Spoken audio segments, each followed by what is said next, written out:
Chapter 30. Consequences. Mrs. Chester's fare was so very elegant and select that it was considered a great honor by the young ladies of the neighborhood to be invited to take a table, and everyone was much interested in the matter. Amy was asked, but Jo was not, which was fortunate for all parties, as her elbows were decidedly akimbo at this period of her life, and it took a good many hard knocks to teach her how to get on easily. The haughty, uninteresting creature was let severely alone, but Amy's talent and taste were duly complimented by the offer of the art table, and she exerted herself to prepare and secure appropriate and valuable contributions to it. Everything went on smoothly till the day before the fair opened. Then there occurred one of the little skirmishes, which it is almost impossible to avoid, when some 25 women, old and young, with all their private piques and prejudices, try to work together.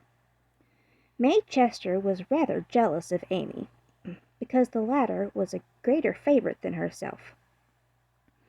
And just at this time several trifling circumstances occurred to increase the feeling. Amy's dainty pen-and-ink work entirely eclipsed May's painted vases. That was one thorn. Then the all-conquering tutor had danced 4 times with Amy at a late party, and only once with May. That was thorn number 2.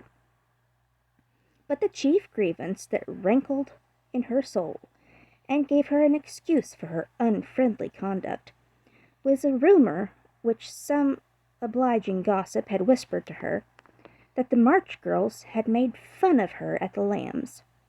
All the blame of this should have fallen upon Jo, for her naughty imitation had been too lifelike to escape detection, and the frolicsome Lambs had permitted the joke to escape.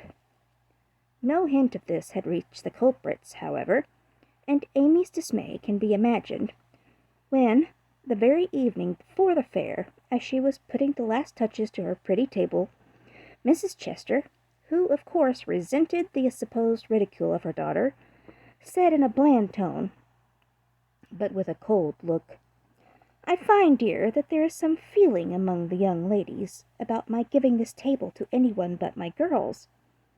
As this is the most prominent, and some say the most attractive table of all, and they are the chief getters up of the fair, it is thought best for them to take this place. I'm sorry, but I know you are too sincerely interested in the cause to mind a little personal disappointment, and you shall have another table if you like." Mrs. Chester had fancied beforehand that it would be easy to deliver this little speech, but when the time came she found it rather difficult to utter it naturally. When Amy's unsuspicious eyes, looking straight at her, full of surprise and trouble. Amy felt that there was something behind this, but could not guess what, and said quietly, feeling hurt, and showing that she did, "Perhaps you had rather I took a table at all? Now, my dear, don't have any ill feeling, I beg. It's merely a matter of expediency, you see. My girls will naturally take the lead, and this table is considered their proper place. I think it very appropriate to you, and feel greatly for your efforts to make it so pretty, but we must give up our private wishes, of course, and I will see that you have a good place elsewhere. Wouldn't you like the flower table? The little girls undertook it, but they are discouraged. You could make a charming thing of it, and the flower table is always attractive, you know." "Especially to gentlemen," added May, with a look which enlightened Amy as to one cause of her sudden fall from favor. She colored angrily, but took no notice of that girlish sarcasm, and answered with unexpected amiability, "It shall be as you please, Mrs. Chester. I'll give up my place here at once, and attend to the flowers if you like." "You can put your own things on your own table if you prefer," began May, feeling a little conscience-stricken as she looked at the pretty racks, the painted shelves and quaint illuminations Amy had so carefully made and so gracefully organized. She meant it kindly, but Amy mistook her meaning and said quickly, "Oh, certainly, if they are in your way." And sweeping her contributions into her apron pell-mell, she walked off, feeling that herself and her works of art had been insulted past forgiveness. Now she's mad. "Oh dear, I wish I hadn't asked you to speak, Mamma," said May, looking disconsolately at the empty spaces on her table. "Girls' quarrels are soon over," returned her mother, feeling a trifle ashamed of her own part in this one, as well she might. The little girls hailed Amy and her treasures with delight, which cordial reception somewhat soothed her perturbed spirit, and she fell to work, determined to succeed florally, if she could not artistically. But everything seemed against her. It was late, and she was tired. Everyone was too busy with their own affairs to help her, and the little girls were only hindrances, for the dears fussed and chattered like so many magpies, making a great deal of confusion in their artless efforts to preserve the most perfect order. The evergreen arch wouldn't stay firm after she got it up, but wiggled and threatened to tumble down on her head when the hanging baskets were filled. Her best tile got a splash of water, which left a sepia tear on the Cupid's cheek. She bruised her hands with hammering, and got cold working in a draught, which last affliction filled her with apprehensions for the morrow. Any girl reader who has suffered like afflictions will sympathize with poor Amy, and wish her well through with her task. There was great indignation at home when she told her story that evening.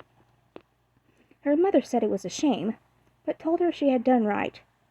Beth declared she wouldn't go to the fair at all, and Joe demanded why she didn't take all her pretty things and leave those mean people to get on without her. Because they are mean is no reason why I should be. I hate such things, and though I think I've a right to be hurt, I don't intend to show it. They will feel that more than angry speeches or huffy actions, won't they, Marmee?"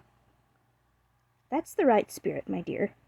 A kiss for a blow is always best, though it's not very easy to give it sometimes," said her mother, with the air of one who had learned the difference between preaching and practicing.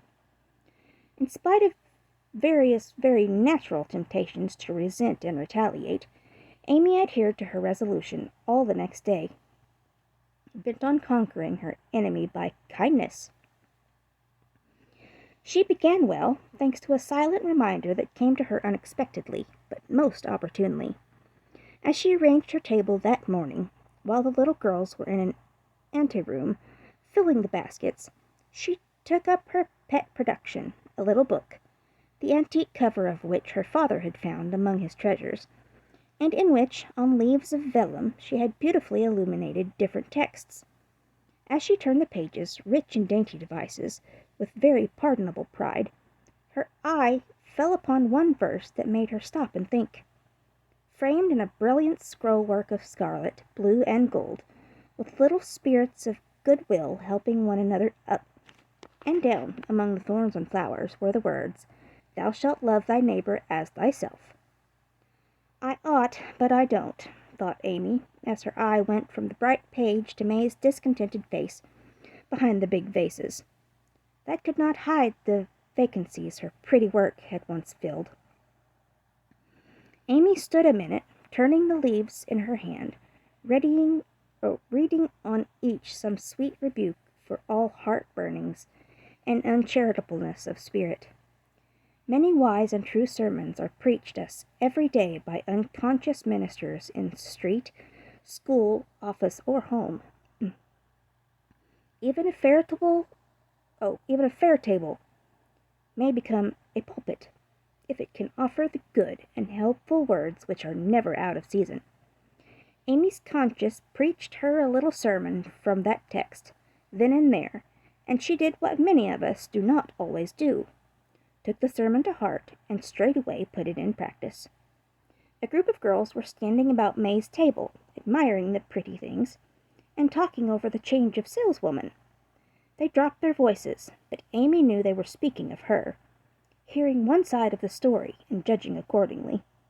It was not pleasant, but a better spirit had come over her, and presently a chance offered for proving it. She heard May say sorrowfully, "It's too bad, for there is no time to make other things, and I don't want to fill up with odds and ends.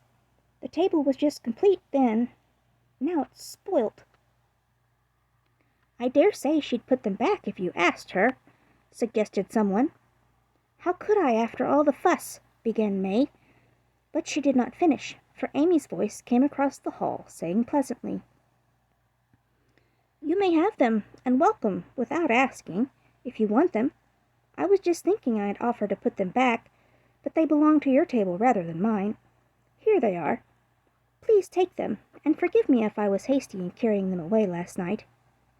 As she spoke, Amy returned her contribution with a nod and a smile, and hurried away again, feeling that it was easier to do a friendly thing than it was to stay and be thanked for it. "Now, I call that lovely of her, don't you?" cried one girl.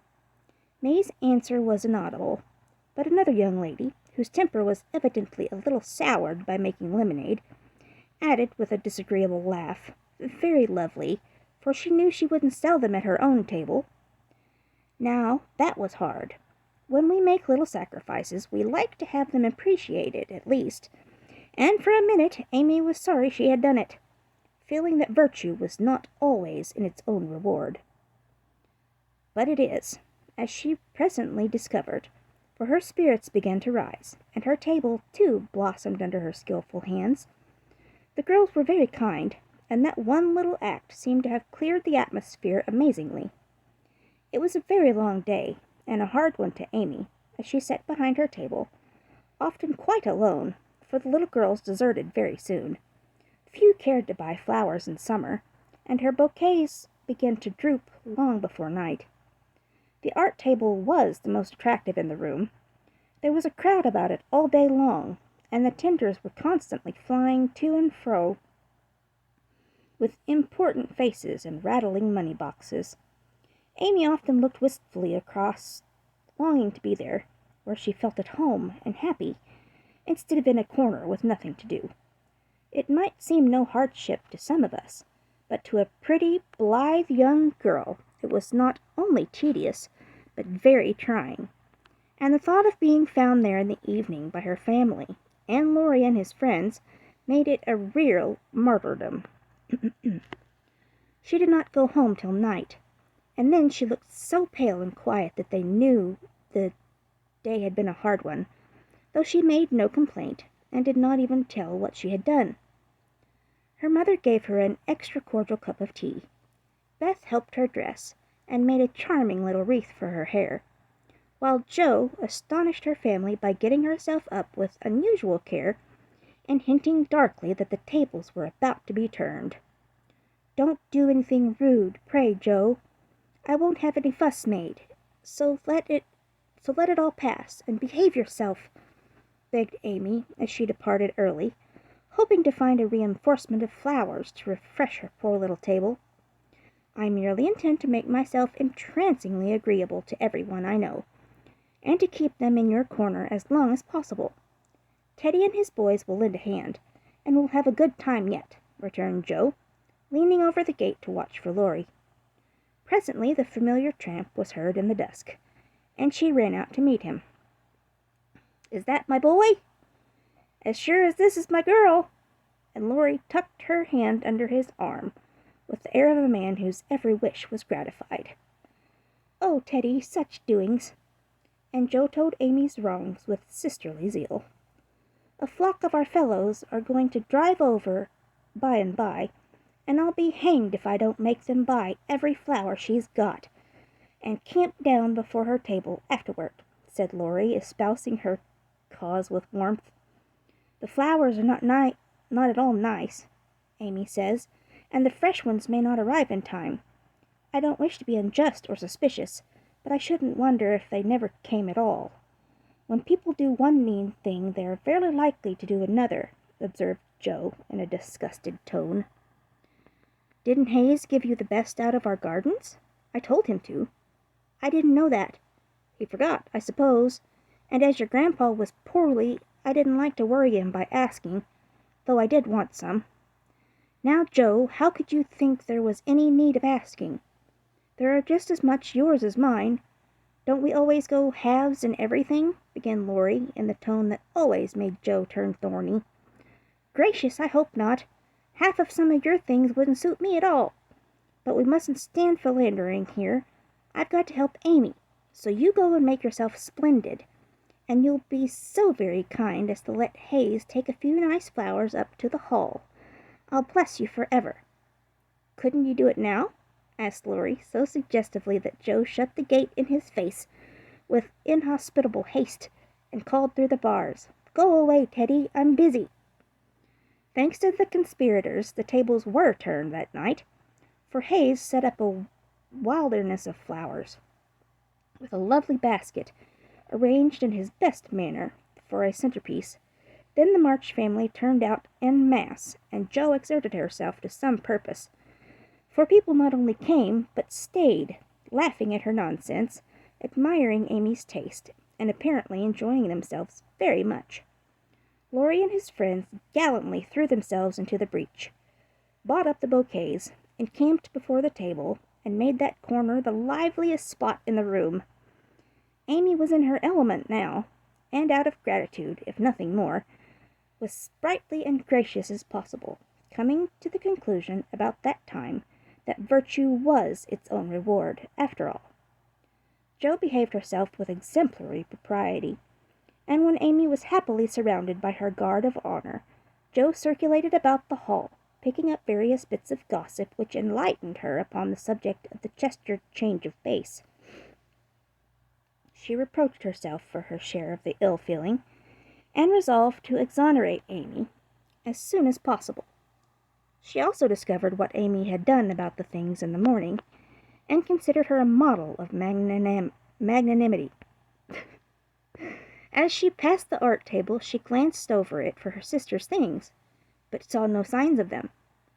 Tucked away out of sight, I dare say, thought Jo, who could forgive her own feelings, but hotly resented any insult offered to her family. "Good evening, Miss Jo. How does Amy get on?" asked May, with a conciliatory air, for she wanted to show that she also could be generous. "She has sold everything she had. That was well worth selling. And now she is enjoying herself. The flower table is always attractive, you know, especially to gentlemen." Jo couldn't resist giving that little slap, but May took it so meekly she regretted it a minute after, and fell to praising the great vases, which still remained unsold. "Is Amy's illumination anywhere about? I took a fancy to buy that for father," said Jo, very anxious to learn the fate of her sister's work. "Everything of Amy's sold long ago. I took care that the right people saw them. And they made a nice little sum of money for us," returned May, who had overcome sundry small temptations, as well as Amy that day. Much gratified, Jo rushed back to tell the good news, and Amy looked both touched and surprised by the report of May's words and manner. "Now, gentlemen, I want you to go and do your duty by the other tables, as generously as you have by mine, especially the art table," she said, ordering out Teddy's own, as the girls called the college friends. "Charge, Chester, charge!" is the motto for that table. But you do your duty like men, and you'll get your money's worth of art in every sense of the word," said the irrepressible Jo, as the devoted phalanx prepared to take the field. "To hear is to obey, but March is fairer far than May," said little Parker, making a frantic effort to be both witty and tender, and getting promptly quenched by Laurie, who said, "Very well, my son, for a small boy," and walked him off with a paternal pat on the head.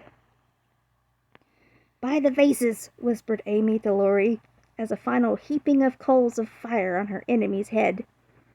To May's great delight, Mr. Lawrence not only bought the vases, but pervaded the hall with one under each arm. The other gentlemen speculated with equal rashness in all sorts of frail trifles, and wandered helplessly about afterward, burdened with wax flowers, painted fans, filigree portfolios, and other useful and appropriate purchases. Aunt Carol was there, heard the story, looked pleased, and said something to Mrs. March in a corner, which made the latter lady beam with satisfaction, and watch Amy with a face full of mingled pride and anxiety, though she did not betray the cause of her pleasure till several days later. The fair was pronounced a success, and when May bade Amy good night, she did not gush as usual, but gave her an affectionate kiss, and a look which said, "Forgive and forget."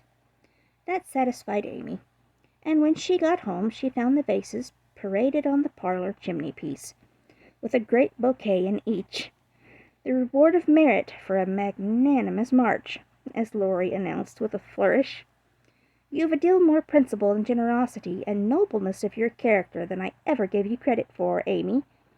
You've behaved sweetly, and I respect you with all my heart," said Jo warmly, and as they brushed their hair together late that night. "Yes, we all do, and love her for being so ready to forgive. It must have been dreadfully hard, after working so long, and setting your heart on selling your old and pretty things.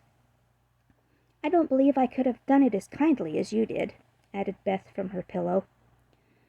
"Why, girls, you didn't praise me so. I only did as I'd been done by. You laugh at me when I say I want to be a lady, but I mean a true gentlewoman in mind and manners, and I try to do it as far as I know how. I can't explain exactly, but I want to be above the little meannesses and follies and faults that spoil so many women. I'm far from it now, but I do my best, and hope in time to be what Mother is."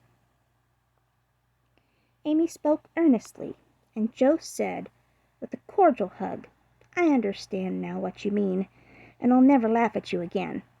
You are getting on faster than you think, and I'll take lessons of you in true politeness, for you've learned the secret, I believe.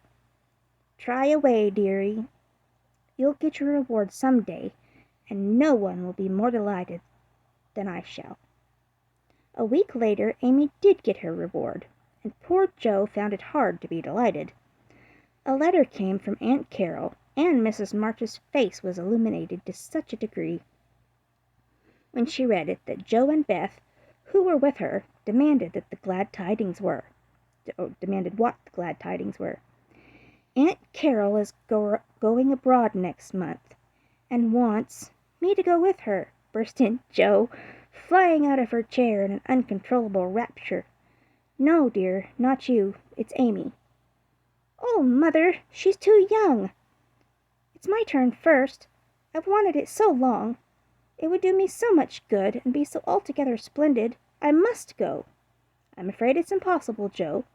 Aunt says Amy, decidedly, and it is not for us to dictate when she offers such a favor." "It's always so. Amy has all the fun, and I have all the work. It isn't fair. Oh, it isn't fair," cried Jo passionately. "I'm afraid it is partly your own fault, dear. When Aunt spoke to me the other day, she regretted your blunt manners and too independent spirit. And here she writes, as if quoting something you had said, 'I planned at first to ask Jo, but as favors burden her, and she hates French, I think I won't venture to invite her. Amy is more docile, will make a good companion for Flo, and receive gratefully any help the trip may give her.'" "Oh, my tongue, my abominable tongue! Why can't I learn to keep it quiet?" groaned Jo, remembering words which had been her undoing. When she had heard the explanation of the quoted phrases, Mrs. March said sorrowfully, "I wish you could have gone, but there is no hope of it this time. So try to bear it cheerfully, and don't sadden Amy's pleasure by reproaches or regrets." "I'll try," said Jo, winking hard as she knelt down to pick up the basket she had joyfully upset.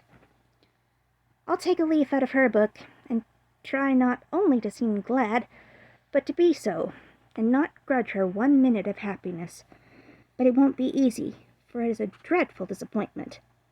And poor Jo bedewed the little fat pincushions she held with several very bitter tears. "Jo, dear, I'm very selfish, but I couldn't spare you, and I'm glad you are not going quite yet," whispered Beth, embracing her, basket and all, with such a clinging touch and loving face but Jo felt comforted in spite of the sharp regret that made her want to box her own ears, and humbly beg Aunt Carol to burden her with this favor, and see how gratefully she would bear it. By the time Amy came in, Jo was able to take her part in the family jubilation, not quite as heartily as usual, perhaps, but without repinings at Amy's good fortune. The young lady herself received the news as tidings of great joy, went about in a solemn sort of rapture, and began to sort her colors and pack her pencils that evening, leaving such trifles as clothes, money, and passports to those less absorbed in visions of art than herself. "It isn't a mere pleasure trip to me, girls," she said impressively, as she scraped her best palette. "It will decide my career, for if I have any genius I shall find it out in Rome, and will do something to prove it." "Suppose you haven't?" said Jo, sewing away with red eyes at the new collars which were to be handed over to Amy. "Then I shall come home and teach drawing for my living," replied the aspirant for fame, with philosophic composure. But she made a wry face at the prospect, and scratched away at her palette, as if bent on vigorous measures before she gave up her hopes. "No, you won't. You hate hard work, and you'll marry some rich man, and come home to sit in the lap of luxury all your days," said Jo. "Your predictions sometimes come to pass, but I don't believe that one will. I'm sure I wish it would, for if I can't be an artist myself, I should like to be able to help those who are," said Amy, smiling as if the part of the Lady Bountiful would suit her better than that of a poor drawing teacher. "Hum," said Jo with a sigh. "If you wish it, you'll have it, for your wishes are always granted. Mine never." "Would you like to go?" asked Amy, thoughtfully patting her nose with her knife. "Rather. Well, in a year or two I'll send for you, and we'll dig in the Forum for relics, and carry out all the plans we've made so many times." "Thank you. I'll remind you of your promise when that joyful day comes, if it ever does," returned Jo, accepting the vague but magnificent offer as gratefully as she could. There was not much time for preparation, and the house was in a ferment till Amy was off. Jo bore up very well till the last flutter of blue ribbon vanished, when she retired to her refuge, the garret, and cried till she couldn't cry any more. Amy likewise bore up stoutly till the steamer sailed. Then, just as the gangway was about to be withdrawn, it suddenly came over her that a whole ocean was soon to roll between her and those who loved her best, and she clung to Laurie, the last lingerer, saying with a sob, "Oh, take care of them for me, and if anything should happen—" "I will, dear, I will. And if anything happens, I'll come and comfort you," whispered Laurie, little dreaming that he would be called upon to keep his word. So Amy sailed away to find the old world, which is always new and beautiful to young eyes, while her father and friend watched her from the shore, fervently hoping that none but gentle fortunes would befall the happy-hearted girl, who waved her hand to them till they could see nothing but the shimmer sunshine dazzling on the sea.